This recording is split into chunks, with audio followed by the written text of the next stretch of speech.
We're live and now recording. Thanks, Katie. Can we go ahead with roll call, please? Yes, Mr. Antonio, Here. Mr. Badger, Here. Mr. Bleefeld, Here. Ms. Chiavaci, Here. Mr. Frank, Here. Mrs. Heyman, Here. Ms. Carrie Holder, Here. Dr. Morris, Here. Mrs. Ginsburg, here. Carly Meltzer, Here. and Blake Zimmerman. Here. 9 present, 0 absent, and 2 student board reps this evening. Thanks, Katie. Will everyone now please join me in reciting the Pledge of Allegiance?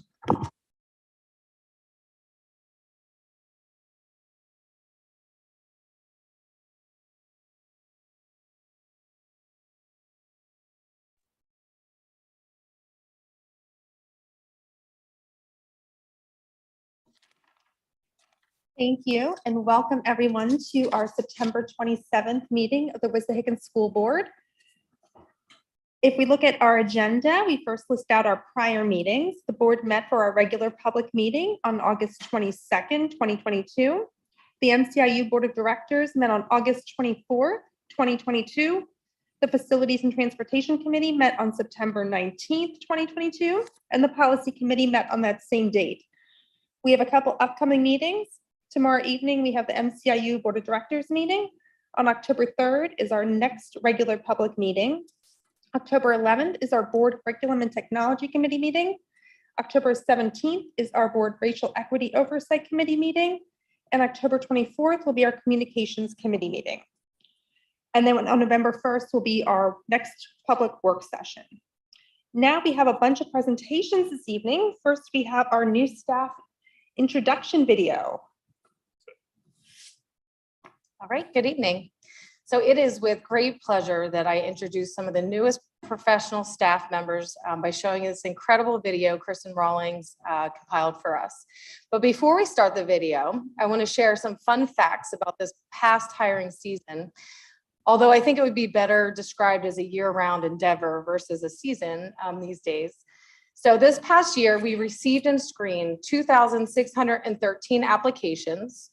There were over 200 first-round interviews conducted and over 100 teacher and professional demo lessons since April. And Dr. Dewan pretty much attended every single one of those. So she, deserves a prize. We hired over 80 staff members, 49 teachers and other professionals included in that number, 29 support staff and 2 administrators. And those numbers don't include the 35 additional staff we hired just for summer programs. It was pretty busy. The administration team has been going at this hard since March of last school year. Our summer calendars were filled with reviewing applications, interviewing, watching demo lessons, and making job offers. Then there are countless hours spent behind the scenes by the HR team, curriculum department, and IT who onboarded, trained, and made sure that they had laptops and emails on their first day. I'm so proud of the team effort it took to get this school year started fully staffed, because there were moments where we weren't sure. So, but we did it. So I would like to introduce some of our new staff members that were part of our induction program. Thank you, Kate.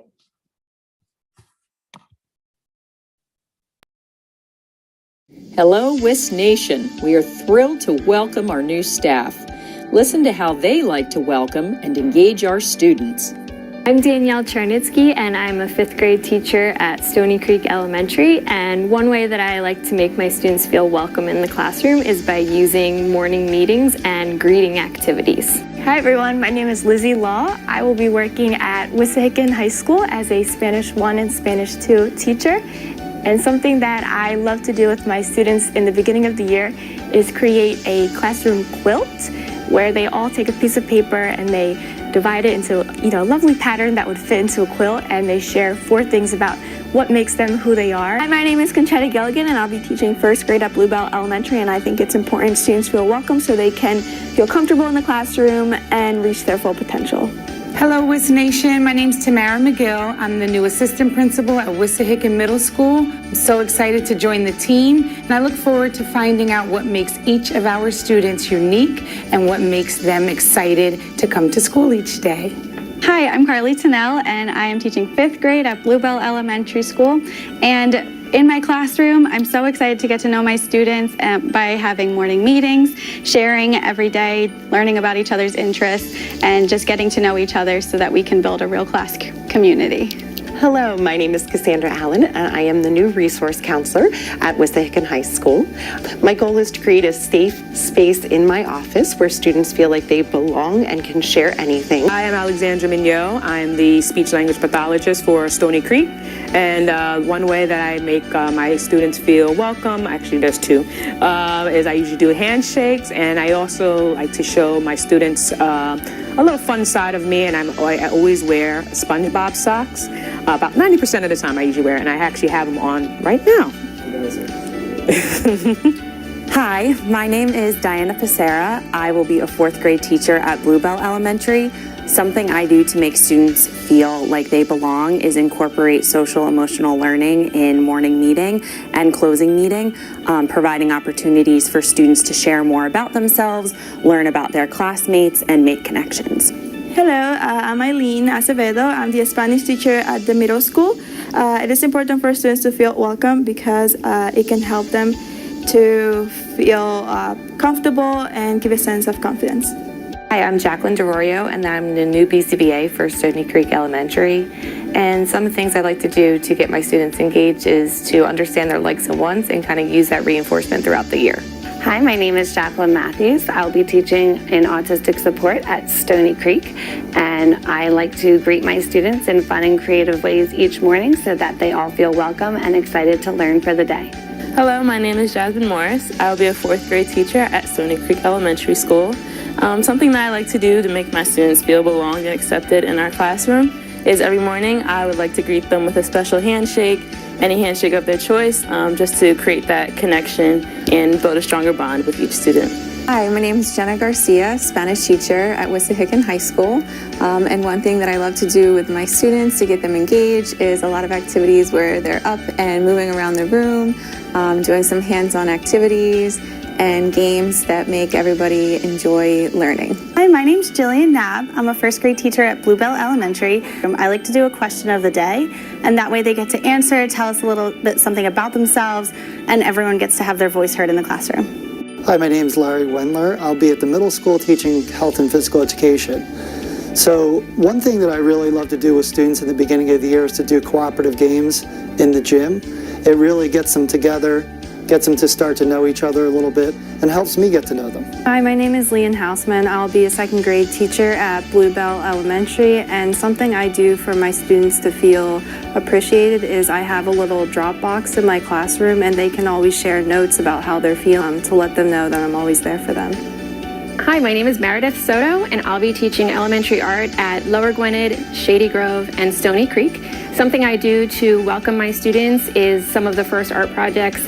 We all make things that show things that we've done over the summer. My name's Senken. I'm a learning support teacher at the high school. One way that I create a community in my classroom is by allowing students to reflect on personal experiences through writing, and also providing opportunities to share within the class and with the class. Hi, my name's Paulina Stork. I'm the new learning support teacher at Stony Creek Elementary. And one thing that I plan to do with my students to make them feel welcome is to find common interests with them and explore those together. Hello, my name is Rory Graver.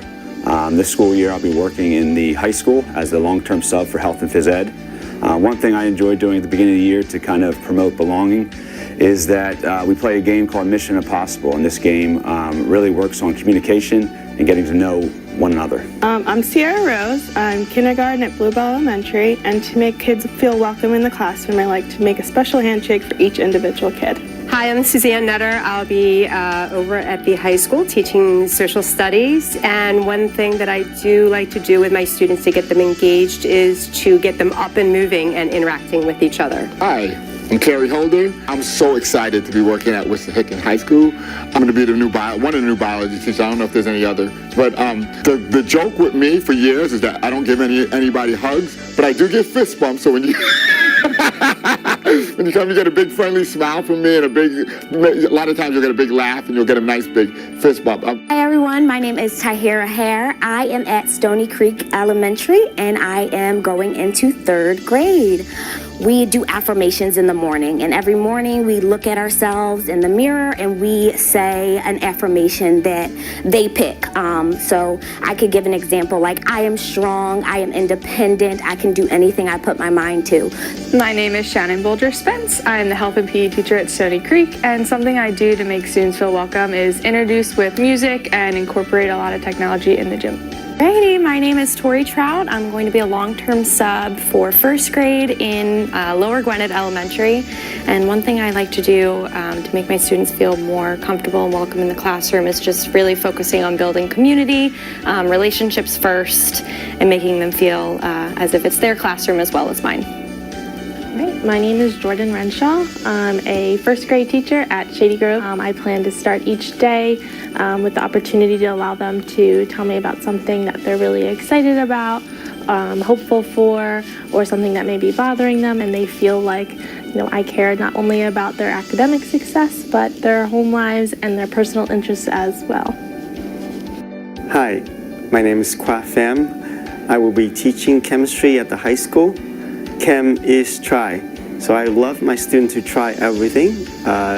Try to be in a new team, try to work with a new partner, try to participate in a chemical demonstration, and try everything that they could to do the best in chemistry. All right, my name is Kirsten Newbeck. I am going to be a kindergarten teacher this year at Lower Gwinnett Elementary. I make sure to have materials like books, posters, things like that are doors and windows. So to make sure the students see themselves in the classroom and also see others who are different. Hi, I'm Megan Chernitzky. I am autistic support teacher at the middle school.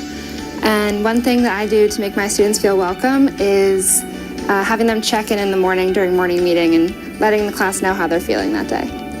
Hello, my name is Michael Newman and I'll be the general music teacher at Stony Creek. And what I like to do when I enter the room to teach music, I have the students sing right away. Hey, I'm Olivia Quattraro, and I will be the long-term ELA substitute at the middle school teaching 7th grade. I like to do some icebreakers, and one of my favorite icebreakers to do is 2 truths and a lie, and I also like to have students talk about their favorite books or movies. My name is Shannon Gallagher, Officer Shannon Gallagher with the Lower Gwinnett Police Department. I'm the new school resource officer here for the Wissahickon School District. It's my first time in the schools, but I've been a police officer for 22 years.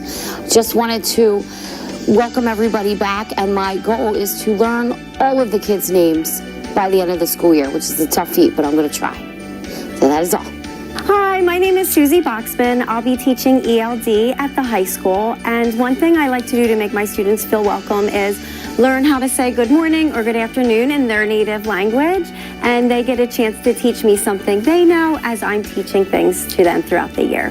Bye.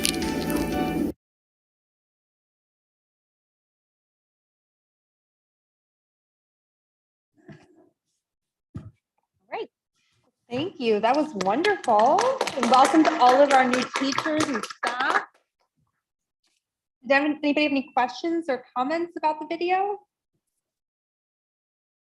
No? No? All right. One question. Danielle, you said we had over 80 hires this year. How many of them were teachers?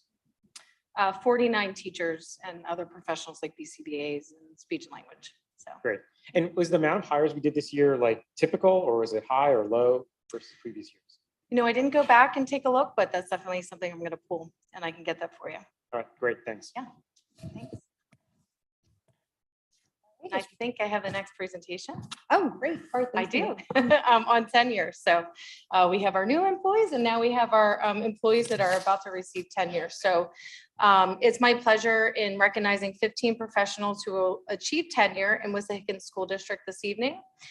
Tenure is a meaningful milestone in a teaching professional's career and is only awarded once the teacher completes a strenuous 3-year probationary period, during which time they are formally observed 4 times each school year and formally evaluated once each semester during the 3-year period. Not to mention all the informal visits from their principal and other administrators during that time. A teacher's classroom performance is the primary for consideration in this tenure decision. And the teachers we are recognizing this evening had demonstrated evidence of their consistent and effective performance in the Wissahickon School District as educators. So this evening, we are formally recognizing the following employees. And maybe some will be online with us tonight, none in person. But if you could go to our first slide. So Nicole Safelli, she's a nurse at Bluebell Elementary. We have Ruta Lee, a kindergarten teacher at Bluebell Elementary. Jenna Hackey, a 4th grade teacher at Lower Gwinnett. Melanie Stremmel, 2nd grade teacher at Shady Grove. Alexandra Trevellis, a 1st grade teacher at Shady Grove. Kristen Esposito, a special education teacher at Shady Grove. Brianna Rollerson, a 1st grade teacher at Stony Creek. Jennifer Smith, a 3rd grade teacher also at Stony Creek. Emily Castiello, special education teacher at the high school. Jesse Dannon, a math teacher at the high school. Tyler Riddell, a science teacher also at the high school. And Vincent Yasinchek, a school counselor at our high school. And finally, we have Julie Ann Lowenstein, a world language teacher at our middle school. Emily Meller, ELA teacher at the middle school, and Aaron Slater-Rude, a world language teacher at our middle school. On behalf of the school board and the administration, congratulations on this accomplishment. We wish you all a continued success in our district. Please join me in a round of applause for our newly tenured professionals.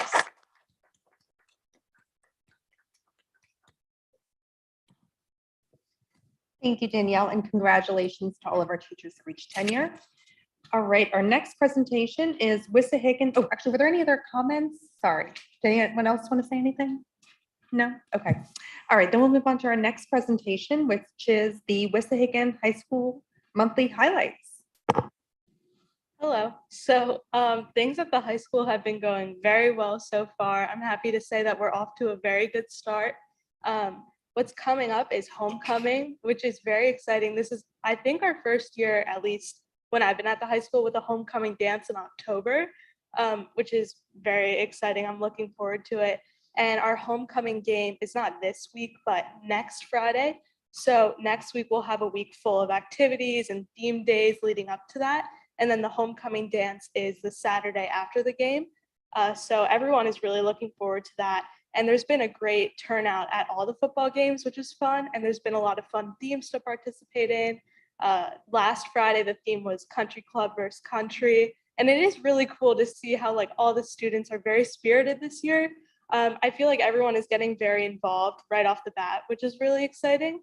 And then another thing before I hand it off to Blake is we had the freshman activity fair today, which I always look forward to because I'm always wanting freshmen to get involved because, you know, they're like the future of the clubs that the upperclassmen pretty much run. So it's really fun to see new young faces in the clubs.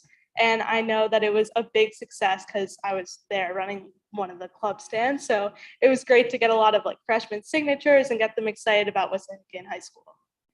Yeah, I totally agree with Carly. All the changes that we've seen at the high school have been really beneficial so far. Some of the changes that we've seen is putting the phones, like our phones in our in cubbies in the classrooms. And we've seen so much more focus. I've seen in my classmates. I've been able to communicate with my classmates so much better. Like there's not a kid in the corner who's on their phone, disconnected from the class. I've talked to multiple teachers and they've said that the class feels more focused overall. And it just feels like not just a technology, like too much class. I don't know how to put that, but it's really refreshing. I've heard teachers say. And another change that we've seen, we've had 3, I think, safety specialists in the school. And one of my personal experiences with one of the safety specialists is, I think his name's Mr. Ben, but he greeted me in the morning where I was walking through the auditorium doors in the morning, coming into school, and he was like, have a great day. And that makes all the impact to kids who are maybe feeling down or just need a lift up in the morning. He was just like, have a great day. Like he had a smile on his face, always opening the door. It was just a really, really nice guy. Something that we've also seen, the hallways compared to last year are way better. I've seen so many less kids in like groups huddled around. Even, I mean, in the knuckle, there's obviously, it's crazy. It's just, there's so many kids in the knuckle, but just walking around the hallways, going to the bathroom, it's much less cluttered. This is mainly because the teachers and administration have been we've had to carry a hall pass with us in our agenda books, and it really limits the amount of kids who are just trying to skip class and not for the right intentions. And in the bathrooms, compared to last year, it is so much better. There are much less people in the bathrooms, which is great to see. And I think we're just leaning more and more towards just a education-focused school. That was said perfectly, and it's his first meeting, so way to go. I'm sitting here smiling. I'm like so impressed.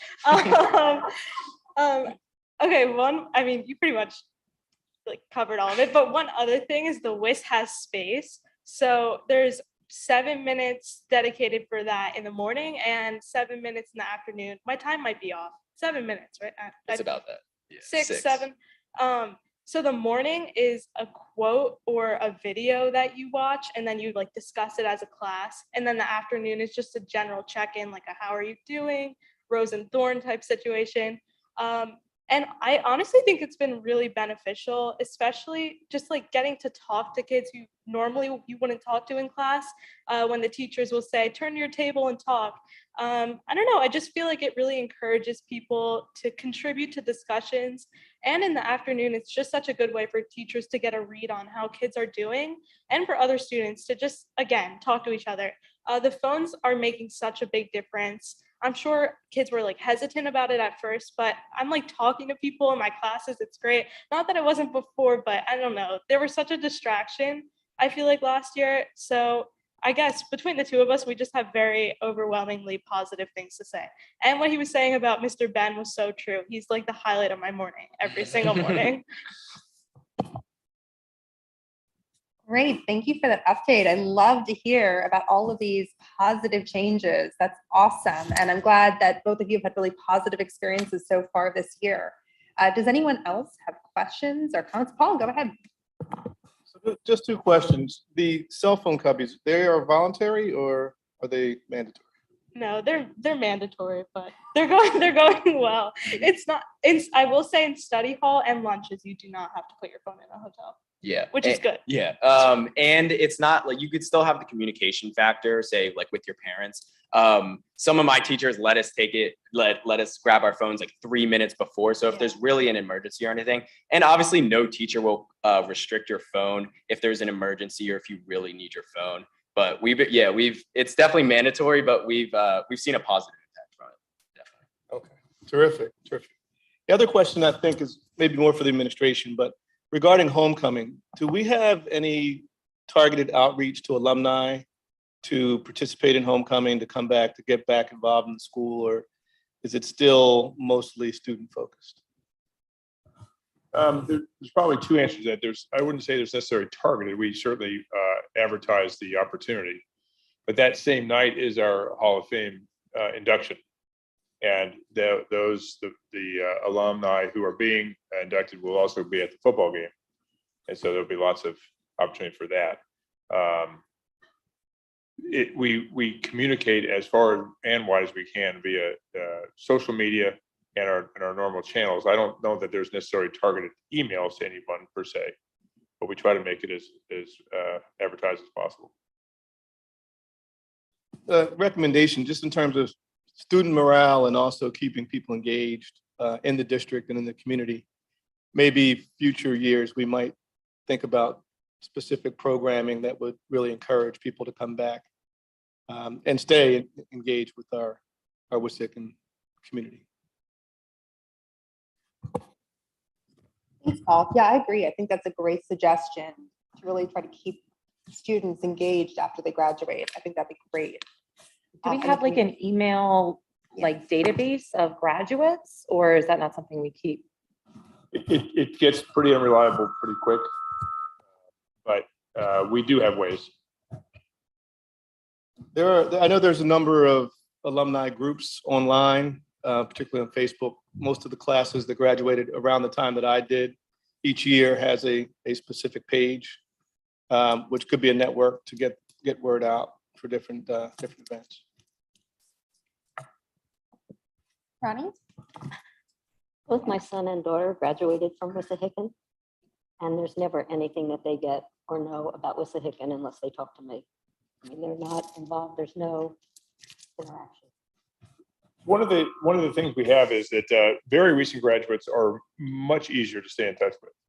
We have their home or their some email or something. Social media does require people to come. We can post it on say be it Facebook or Instagram or whatever, but people have to either sign up to be alert to get alerts, or they have to choose to come visit that site.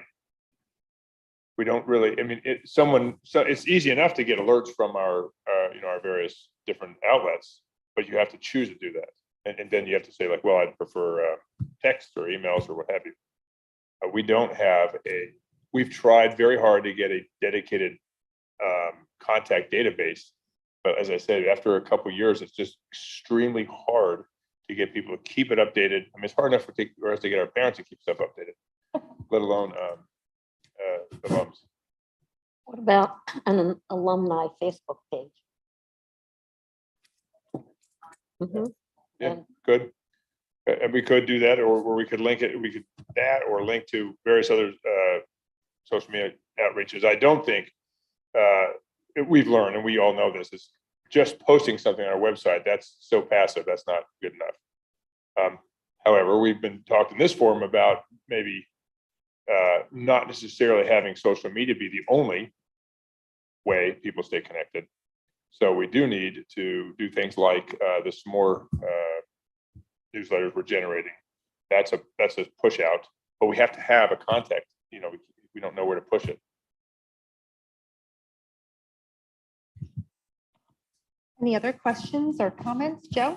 Just a comment for Blake and Carly. Thank you so much for your report this evening. It's always great to hear about events and goings on at the high school, but I especially enjoy hearing like candid and honest feedback from you guys about how you perceive and feel and think about stuff that's actually happening at the high school.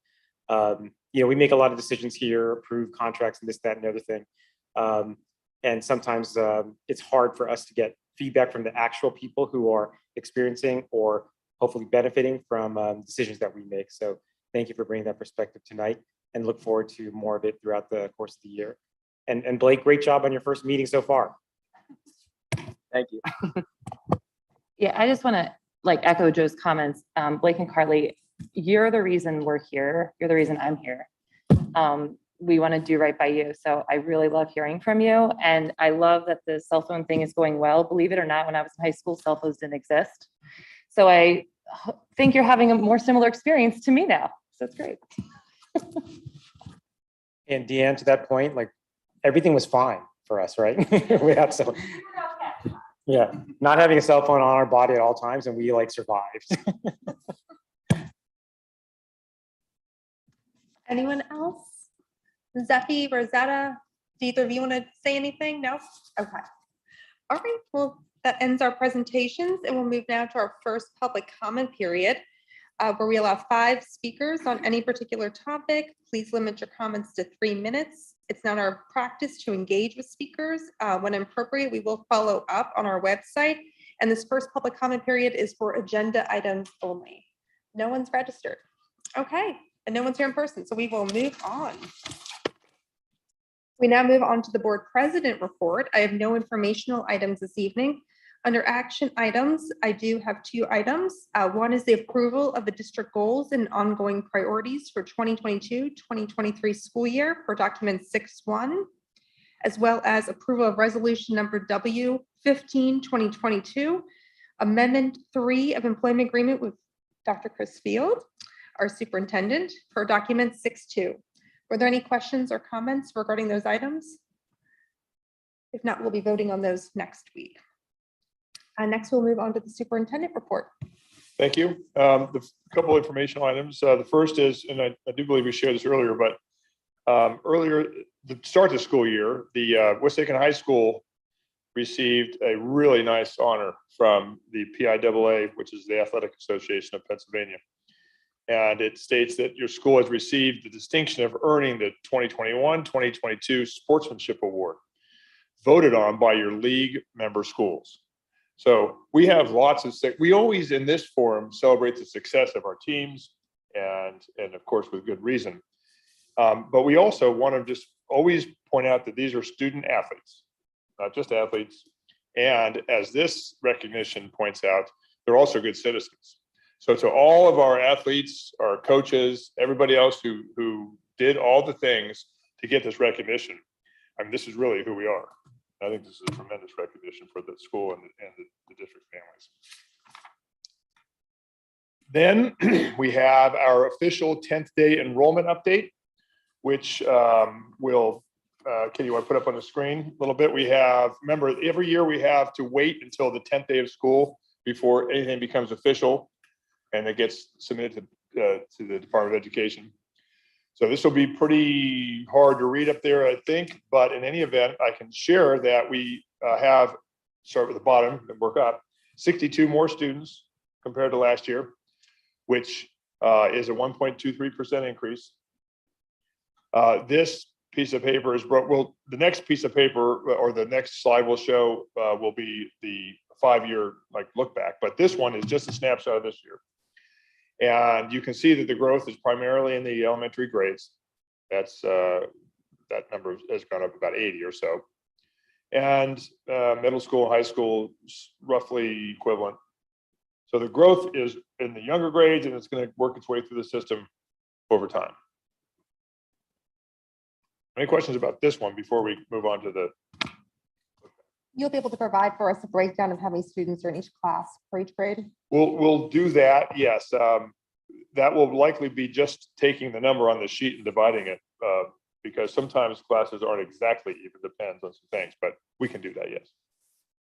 Thank you. And the next piece of this is what we started last year, which is an annual look back for the last 5 years to see how trends are with regard to this 10th day enrollment figure. And you can see we dip all the way back to 17-18.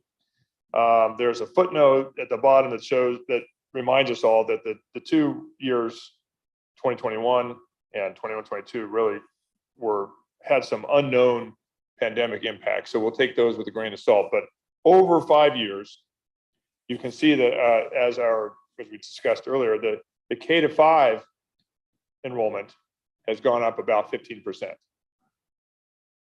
And just 5 years ago, we had 2,100 students or so K-5, and now we have 2,465. And we've been aware of that. We've reacted to it, if not as swiftly as everyone would like. But building projects take time, and we have now capacity. And in fact, we're talking about more capacity because there's more projection for Bluebell. You see Bluebell's growth in 1 year was almost 50 students. The other two lines, middle schools has gone up a little bit over the 5 years, as is the high school. So the composite K-12 has gone up about 10%, which is close to maybe 450 students, 80 students or so. And how many students moved from Shady Grove to Stony Creek? As a result of autistic support moving? Correct, about 20. We had 19 of the students at Stony would have been back in Shady if we didn't move that program. Interesting to note, we also had, though, this year, 9 new kindergarten students in that program. And that's not just a Wissahickon trend, that's across the nation. There's more students being identified earlier as being on the spectrum, and so districts are preparing to meet their needs sooner rather than what used to be the case. Looking at these figures then, for example, Shady Grove, looking at pre-COVID numbers, it was at 664 and now it's 664 again. Has the population of Shady Grove actually gone down if we've taken 20 students away from there? Well, it would have gone up a tiny bit. So if you would add the 20 students back into that number theoretically, but I think it's not growing at that zone is not growing at the same pace as Stony and Bluebell, even with that movement of the students. Okay. Any other questions or comments, Joe? Yeah, Jim, what's interesting to me is that I knew that we were having a lot of growth at Stony Creek, but I didn't realize we were having even more growth over the last 5 years at Bluebell. And I was just sort of under the assumption that Shady Grove and Lower Gwynedd were fairly like stable in enrollment, but actually all those schools are growing. Obviously, Stony Creek and Bluebell growing at a much faster rate. And I think overall, with the district growing about 10%, like 450-ish students over the course of 5 years, obviously we have to figure out how we can accommodate the growing enrollment, but that's actually a positive trend in my view, that more people are coming to the district and the district is growing and thriving. I've been in scenarios and situations where districts are shrinking rapidly, and there's a worse set of problems to deal with when you're in that kind of environment. So that's a positive thing. Also, we've been talking about Bluebell and projected overcapacity over there and figuring out what a solution is. And we're kind of going down this path of potentially adding additional classrooms in addition over to the Bluebell building. And I've been kind of pushing the idea of seeing if we could accommodate that growth by just redistricting and maybe shifting some of the attendance boundaries from Bluebell over to Shady Grove or some of the other schools. But just looking at these numbers, kind of big picture, I mean, since we're experiencing growth at all of our schools, it makes me more open to the idea that expanding capacity at Bluebell is probably the right long-term solution. But thanks for the numbers. Other questions or comments? I just have a quick question. Jim, when we look at these numbers, knowing that these kids are going to reach the middle school and the high school in coming years, how are we looking at capacity at those buildings?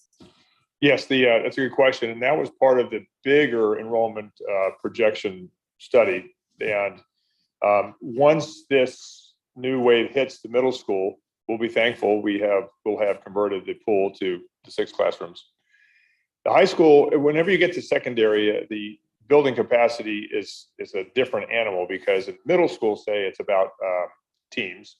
So if you have too many more kids, you have to have a whole another team, which is many more classrooms. You can't do it incrementally.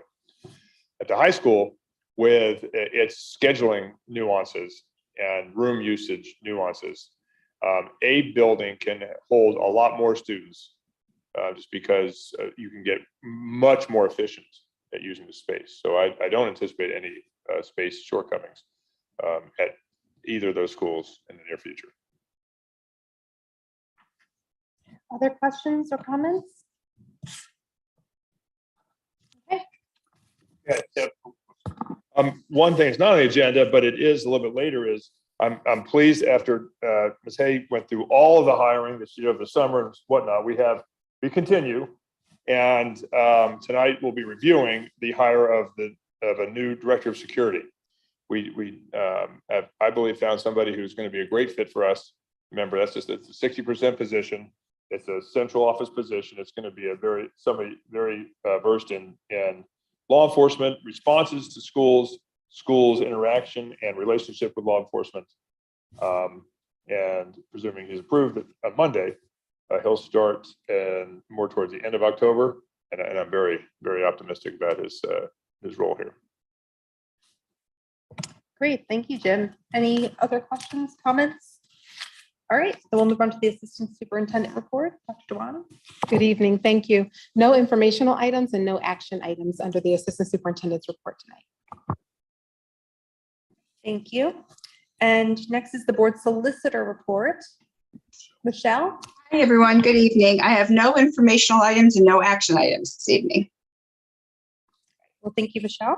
We'll move now to our Board Secretary Report. Wade. Yeah, thank you. No informational items, and at the next meeting, we'll be presenting for approval the August 22nd regular public meeting minutes and September 19th policy committee meeting minutes.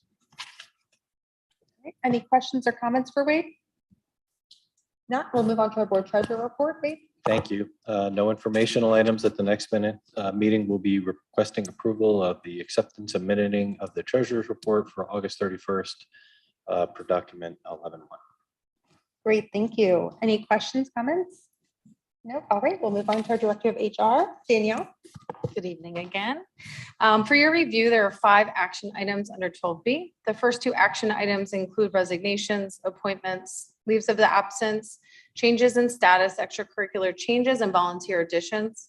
Action item 3 represents changes to the professional salaries due to educational attainment, also known as column movement. Item 4 is additional inductee mentors for our inductee program. Finally, item 5 is a revision to an extracurricular job description. This concludes my HR report this evening. Great, thank you. Any questions or comments? I just wanted to say thank you to Danielle. I know of a nearby school district that had 170 vacancies at the start of the school year. I won't mention any names, but I think it speaks to, you and our district. Thank you so much for all your work in fulfilling all the positions. Appreciate it. Yes, thank you, Danielle. Any other questions or comments? All right, then we'll move on to our communications committee report. Zephy? Hi, good evening. Hopefully you can hear me okay. There's 2 informational items. The first one is the later school start status. There is a document in today's packet, 13-1-A, and it summarizes where the upcoming events or the upcoming events that we will be doing for the start of the school year. This month and October, they will continue to do focus groups across a number of subsets of the community, and there will be some leadership meetings to discuss things. November and December, there's going to be staff conversations and presentations. There's going to be 2 community conversation presentations for the community. A survey will be going out to all parents and students for additional information, and then there'll be a leadership team meeting where they will assess all this information. What's really important is what's happening early in January. We will be presented the preliminary options to be considered on January 9th of 2023. And on January 30th, we will be discussing, where we're going after that initial presentation and what, revisions or changes or alternates we will be considering. And then 2/6 is when we'll have the final version of what we will be voting on. And then based on the outcome of that, March through August, the team will be working to make whatever kind of changes or adaptations based on what's voted on. So a lot of work has gone into this, and we're coming to the tail end or the back half of this. So a lot more activity will be coming in the next couple of months. Any questions from the group? Just a comment that's very exciting, and I'm eager to hear what the recommendations are, and hoping that we can move forward with putting into place for next school year.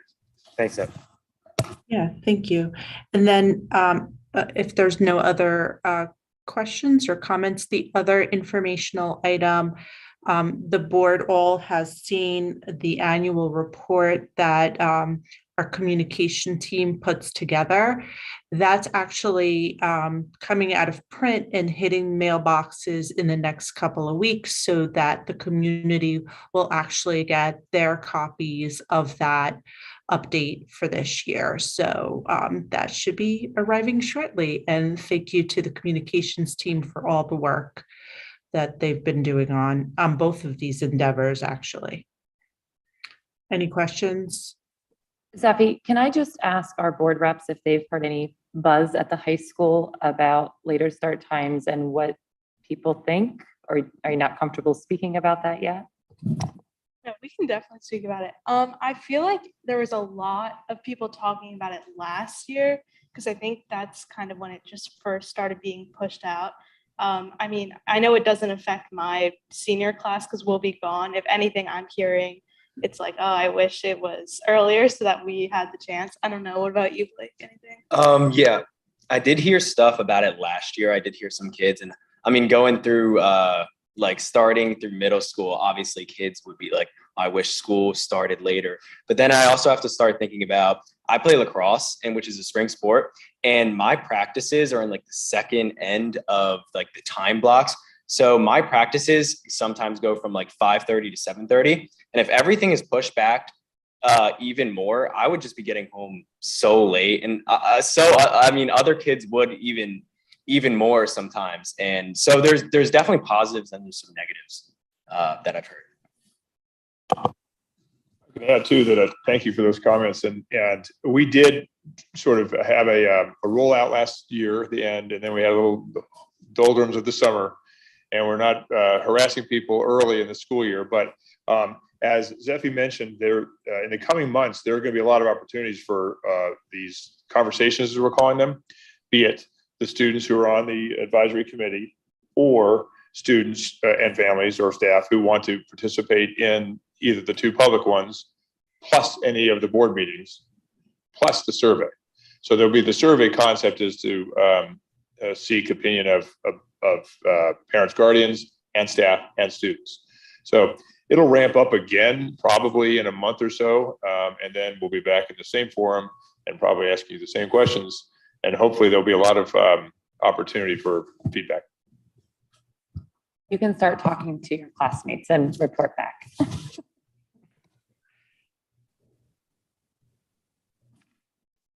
Anything else, Zephy? That was all for me. Thank you so much. Well, thank you. Were there any other comments or questions for Zephy? No? All right. Well, again, thank you. We'll now move on to our Curriculum and Technology Committee report. Ronnie? Thank you. There are no informational items, and Dr. Dewan going to do the action items. We do have one informational item. Oh, okay. We do have one informational item. Thank you. For the informational item this evening, I just want to give a brief preview of the topics for the October 11th Board Curriculum and Technology Committee meeting. That'll be here at 6 p.m. And at the meeting, we'll cover several topics on that agenda, including the middle school schedule for 2023-2024, the elementary schedule for 2023-24, federal programs, grant expenditures, new curricula and programs of studies, elementary summer academy for 23-24, extended school year for 23-24, and foundations implementation. We'll have an update at that time. I do want to have a side note about the elementary schedule. I know it's been a hot topic on the topic of recess, and that'll be an important part of the elementary schedules. We're looking for planning and having conversations around that. And, you know, we just want to assure everyone that administration is very much in support of the idea of increasing recess time, and that's going to be an integral part of the elementary schedule creation process. And we know that the impact of adding time for recess means that we're taking time away from something else. And so that'll be a part of that process as well, with a goal of increasing recess time.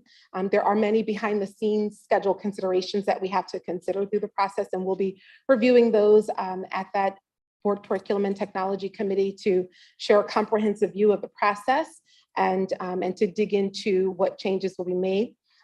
We're working with our elementary principals who will also be present that evening at that meeting, and we'll engage them and their school teams as well as their parents and guardians at their schools throughout the year for allowing them to have input and feedback in the process as we move through the process.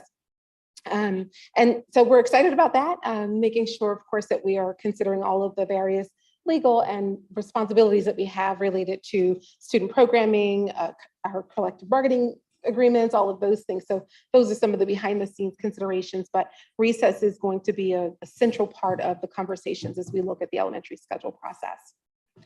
So that's a preview of our topics for the board committee. And what time will that meeting be again? 6 p.m. And will that just be in person, or will we also have a virtual option? It's a committee meeting, so it'll just be here in person. Okay.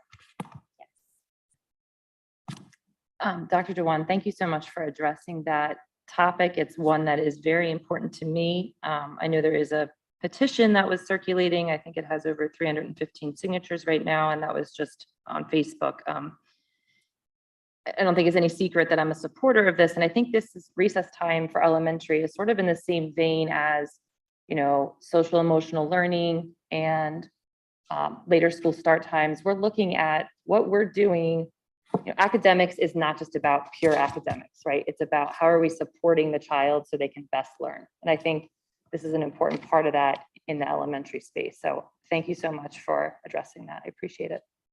Whole child, you got it. Any other questions or comments? Do you want to continue the report? Okay. Yes, thank you. We have several action items for review this evening for which we will seek approval at the board meeting on October 3rd. Item 1 will be requesting ratification for an extended field trip for the boys water polo team to travel to Erin, Pennsylvania to participate in the Erin Challenge on Saturday, October 1st. The event will take place this Saturday, but the official board vote will occur after the event, which is why we'll be seeking ratification. The girls water polo team is also participating in the event, but their participation was board approved at the August meeting. For item 2, as part of our requirements for educational stability for students in foster care under Every Student Succeeds Act, the district and the Montgomery County Office of Children and Youth have an established memorandum of understanding for the transportation of these students. So we'll be seeking board approval of this renewed 3-year agreement. For item 3, we'll seek approval of outplay services and tuition costs for 3 students as noted in document 14-3.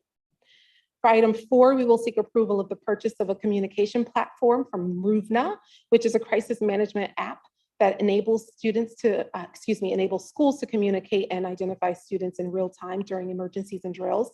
The software was used at our middle school and high school and one of our elementary schools for the past few years, and now the district will be expanding the app to all schools. The annual cost covers all 6 schools in the district and is included in the district's operating budget. For item 5, this is an addendum agreement with the MCIU, which designates the school district to pay the IU for the equitable non-public share of Title I instructional services for 22-23 school year. This is an annual agreement for board approval. For item number 6, this is an agreement with the IU, which allows the district to participate in the Title III consortium for the 22-23 school year. Title III supports students in our English language development program. This is an annual agreement for board approval. For item 7, this is the final payment to the MCIU for our shared services plan for the previous school year. So this is for reconciling for the 21-22 school year. For item 8, this is a final payment for the MCIU for the age of beginner services for the previous school year. Again, reconciliation for the 21-22 school year. And lastly, item 9 is to purchase our annual subscription renewal with Leader Services for IEP Writer, which is the software that our Student Services Department uses for IEPs and GIEPs. That concludes our report for this evening. Do you have any questions? Seeing none, thank you so much for that report this evening. All right, we'll move on now to our Facilities and Transportation Committee report. Joe? Thank you. On September 19th, last Monday, we had a Facilities and Transportation Committee meeting, and we went over several items.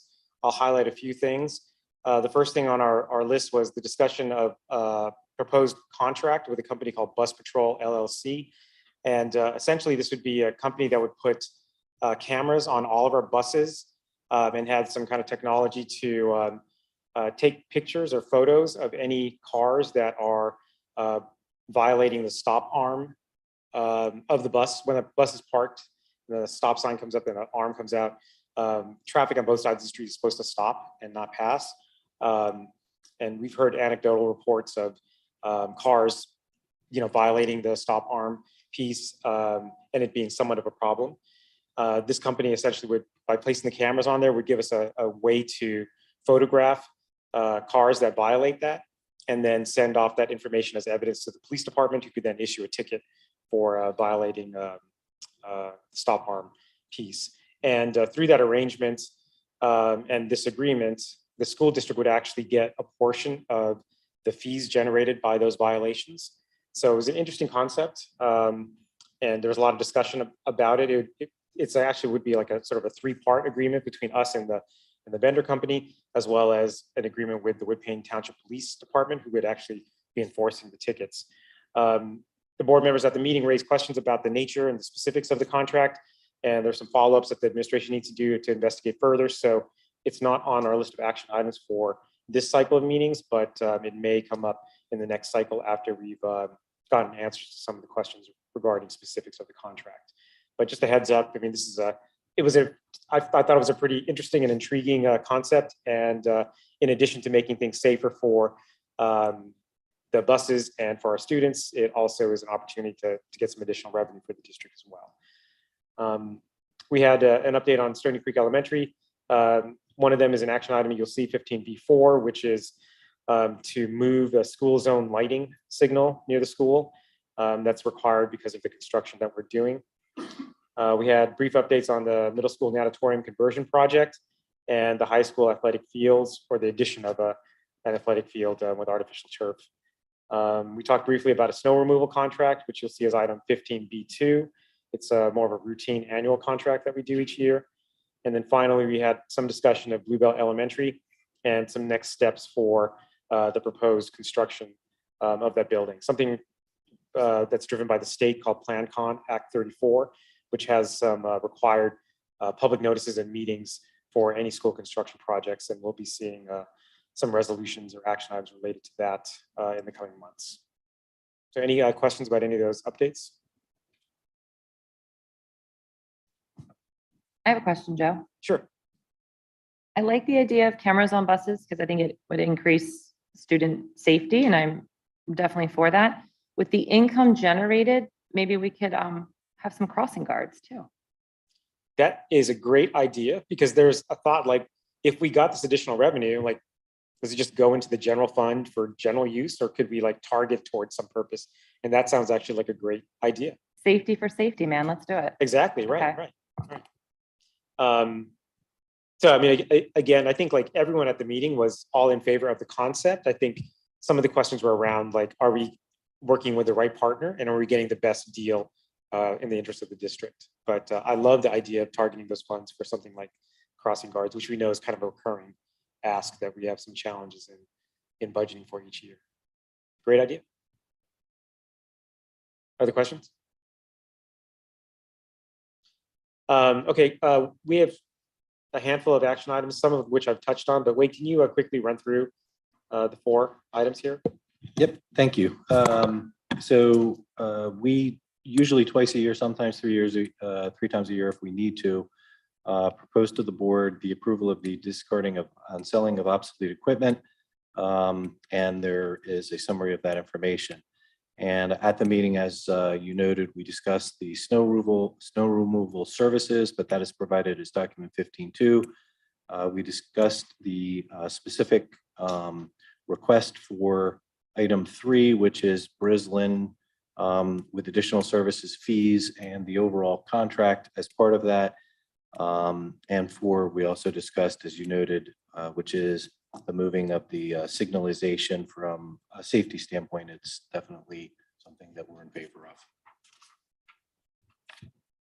Great. Any questions about any of the action items? Sorry. All right, I think that wraps up my report.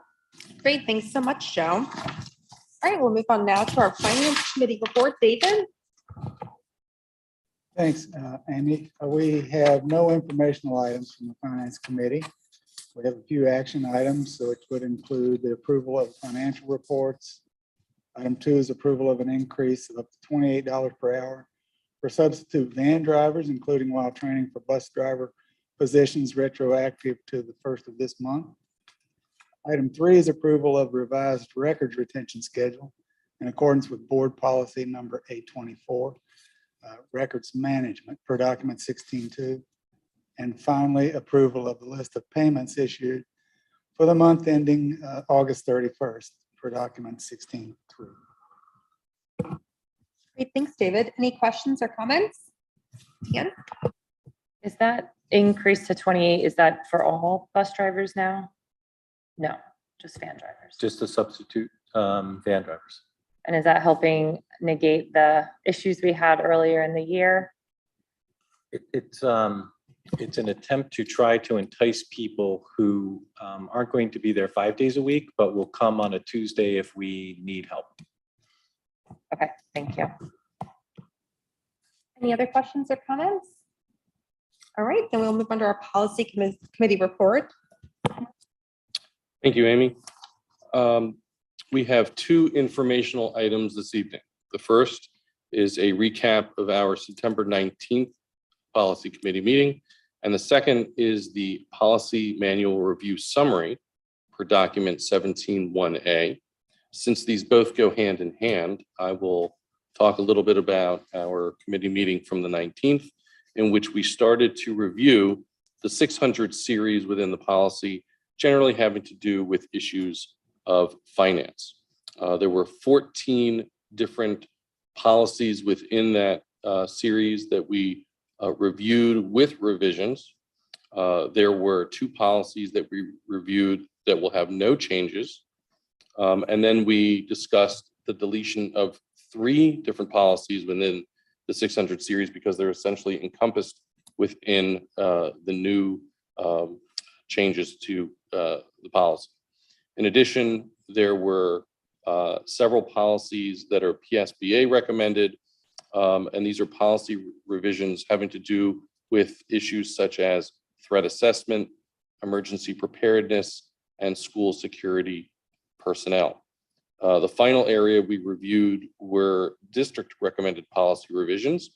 These had to do with issues such as a trauma-informed approach to education, as well as our diabetes management program and student discipline. The largest, as I said, was the discussion of the revisions to the 600 series.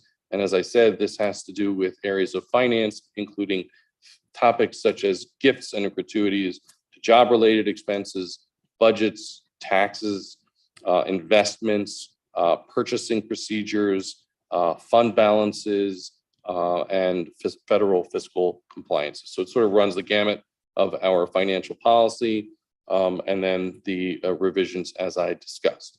So those are the areas that we went over at our meeting. Again, it was our first meeting of the year relative to the remainder of the policies. And as I said, we are now starting the 600 series. With that in mind, we do have action items relative to what I just went over.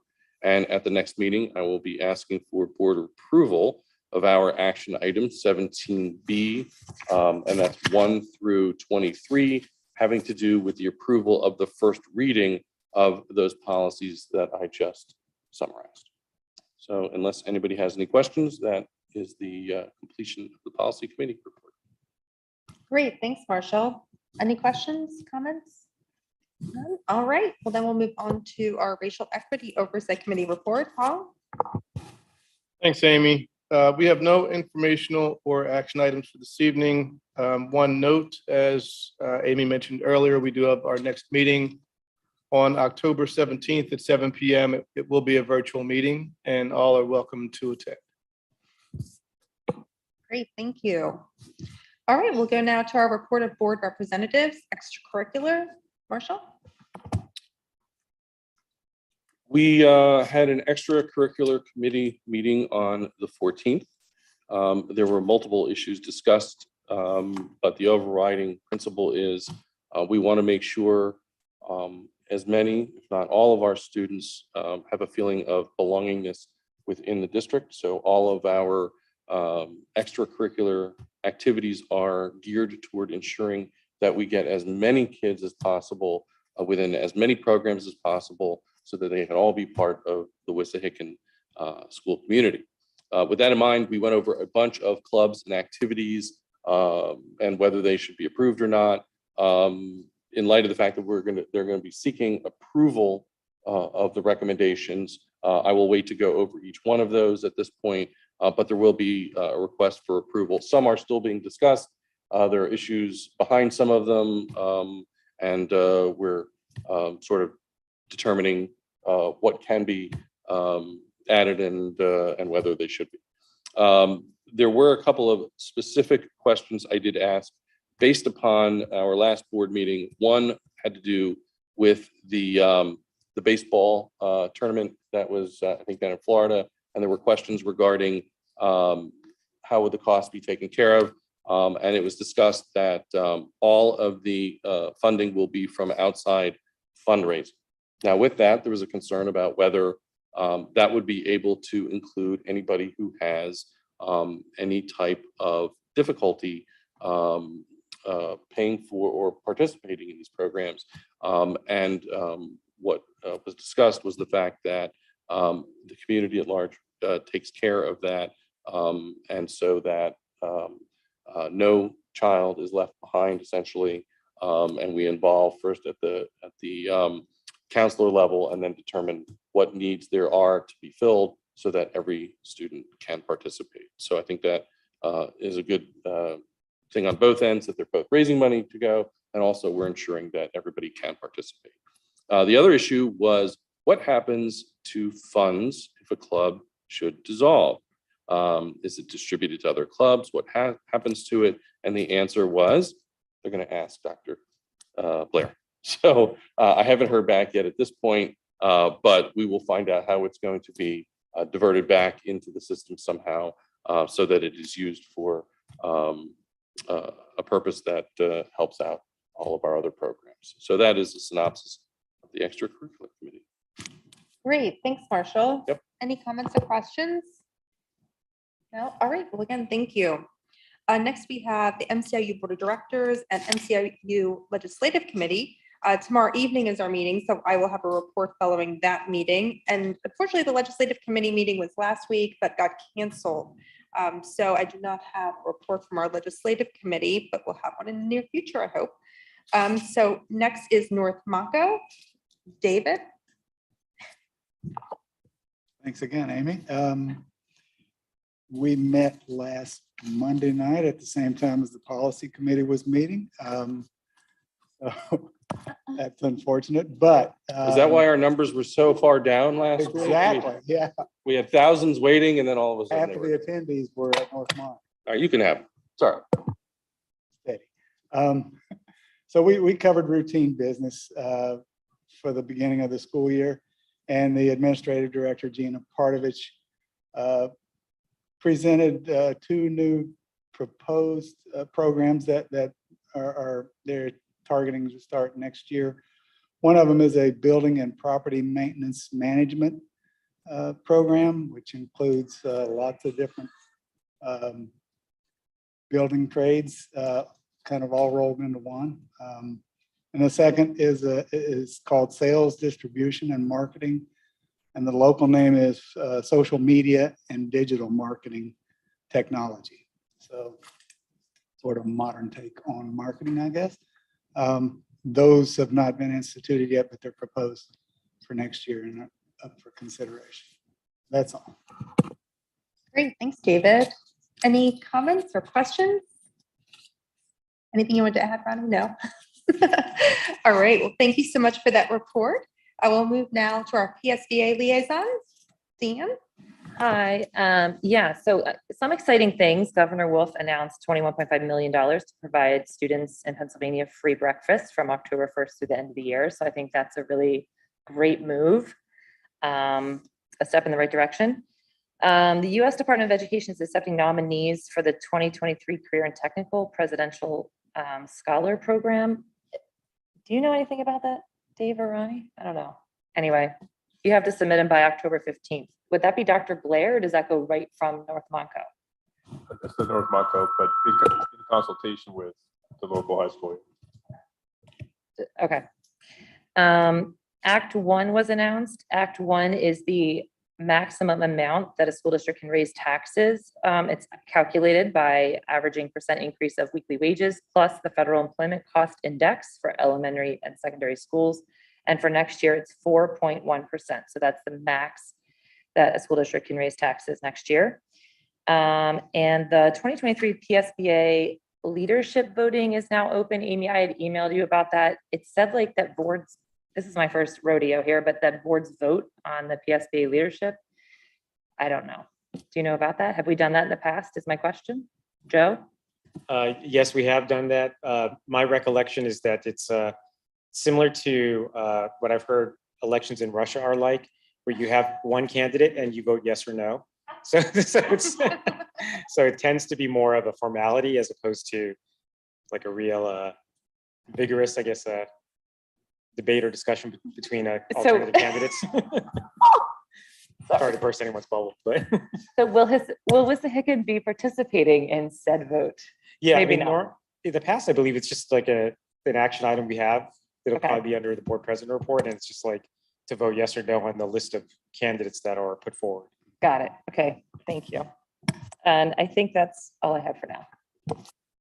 Thanks, Dan. Any questions or comments? All right, then we will move on to our second public comment period. Again, I'll note that we allow a maximum of 5 speakers on any particular topic. Please limit your comments to 3 minutes, and it's on our practice to engage in a dialogue. When appropriate, we will follow up with responses on our district website. I don't have any registered speakers in person. Katie, are there any online? All right, then we will move on to our board comments. Do any of my fellow board members have any comments this evening? I do have a comment. Go ahead, Dan. Sorry, bear with me for just a few minutes. I have something just prepared, and it's regarding just our health and safety plan. When I voted to follow the CDC for our health and safety plan, I had some confidence that they would make recommendations to keep our kids and our community safe. But now I feel confused and honestly like there's a portion of our community who has been left behind. In following the CDC and OPH, we have no comprehensive notification system, inadequate mitigation efforts, and no real encouragement of COVID prevention. There are people in this community who now feel completely ignored and disregarded, and I wanted to acknowledge that because I have the platform to do so. I want to say that I see those in the community who are still cautious because they are elderly, immunocompromised, going through cancer treatment, have other acute or chronic illnesses, or simply have rejected the notion that getting reinfected with COVID again and again is okay. COVID is not simply a respiratory virus, it's a cardiovascular and neurological virus, and it can and does have serious long-term side effects. Our district has a health services newsletter, which details certain communicable diseases and how long you should stay out of school for each one. It even says you can't come back to school if you have ringworm or conjunctivitis. I would like to see COVID be added to that list, even if the state or county doesn't require it. The reporting and quarantine for COVID-19 should be mandatory, like with other communicable illnesses. Masking for 5 days post-COVID infection should also be clearly outlined so that people know that it is expected and not just suggested. The high school recently got a school-wide notification letter about a case of chickenpox, and I would like to see that same consideration for COVID. It's important and people deserve to be informed so they can make informed decisions. I think this is the very least we could do. HEPA filters in locations where masking isn't a choice, like chorus rooms or instrument rooms, would also be preferred. Ideally, all areas of all buildings would have air testing and good ventilation. I will be advocating for, when due, upgrading HVAC systems that can handle the MERV 13 filters that can capture viruses. With COVID, we now hear people talk a lot about personal responsibility. Some people think that means doing what they want or doing what's best for themselves. But what it really means is understanding how your own actions affect those in your community. One person might think COVID is nothing more than a cold, but they could spread it to a classmate who gives it to her mom who is undergoing cancer treatment, and now that cold could be a death sentence. I would ask our community, consider masking your child if they have a cold, and let's make this the norm. If someone in your family has COVID, mask your other kids if they go to school. These little things can greatly reduce risk to all others, and that is personal responsibility. It's crazy to me that a few months ago during the last school year, we had an active dashboard and notifications for all COVID cases, and now that's flatly ignored. Nothing has changed except our tolerance, and some in our community don't have that luxury. I don't find the ignorance acceptable, and I know others in this community feel the same way. So I just wanted to voice my objections publicly and ask the district to step up and do more to protect our community. Thanks. Thank you for your comments, Deanna.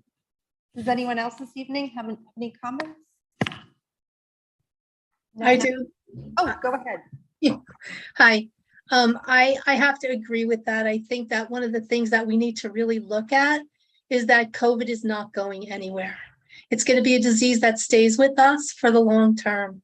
And I think that we really need to look at it like any other communicable disease and how we go about doing that. But I think to keep people safe, and I agree, only because I'm suffering from it, is that it is not just a respiratory disease. It is cardiovascular. It's a lot of other things. And I think it's really important that that we make it because it's not going to go away. It's going to be around for a while. So that's my comment also. Thank you, Rosetta. Any other comments this evening? Okay, seeing none, do I have a motion to adjourn? So moved. Any second? Second. I second. All those in favor? Aye. Aye. Anyone opposed? All right.